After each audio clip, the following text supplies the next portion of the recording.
Comes back to the same thing we're talking about with AOC in front of that American flag, where they blame all of these things on America as though America was the problem. Right. Same thing with this entrenched racism, right?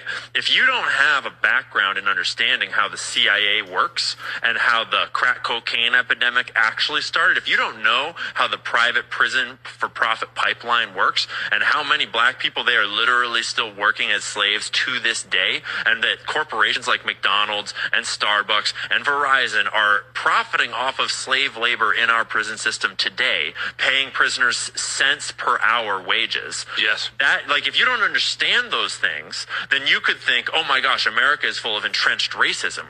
But what it actually is it's deep state and corporate programs that are profiting to the tunes of billions of dollars off of literally smuggling crack cocaine into the black neighborhoods in LA in order to impoverish those black neighborhoods.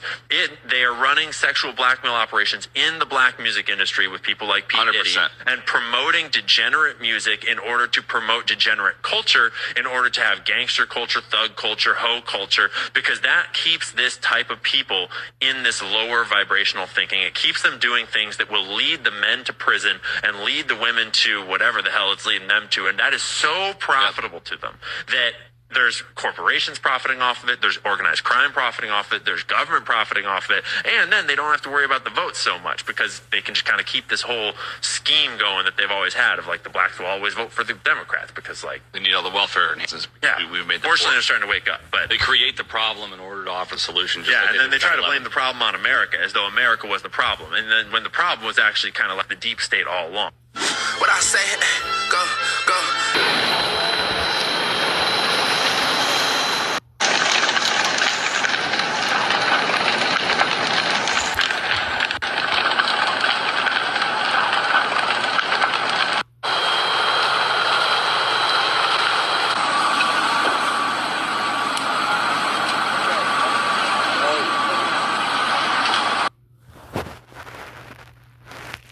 Accurate history is teaching white Americans how white slave owners raped, beat, humiliated, mutilated, murdered, and cannibalized their slaves. Accurate history is teaching that George Washington's false teeth were made out of his slaves' teeth. Accurate history is teaching that Abraham Lincoln may have said some words and signed some shit, but he did not physically do anything to free the slaves. The white abolitionists also often get almost total credit for freeing the slaves. I bet you've never even asked yourself what the slaves were doing to free themselves, and the answer to that is most of the fucking work, including giving the ultimatum of war. But then we get a bunch of white people mad that their kids might feel guilty if we teach real history. It's not about your white child's feelings. Teaching accurate history isn't about white people's feelings, but that does sound like something that someone who's only ever been taught a white glorifying version of history would counter with.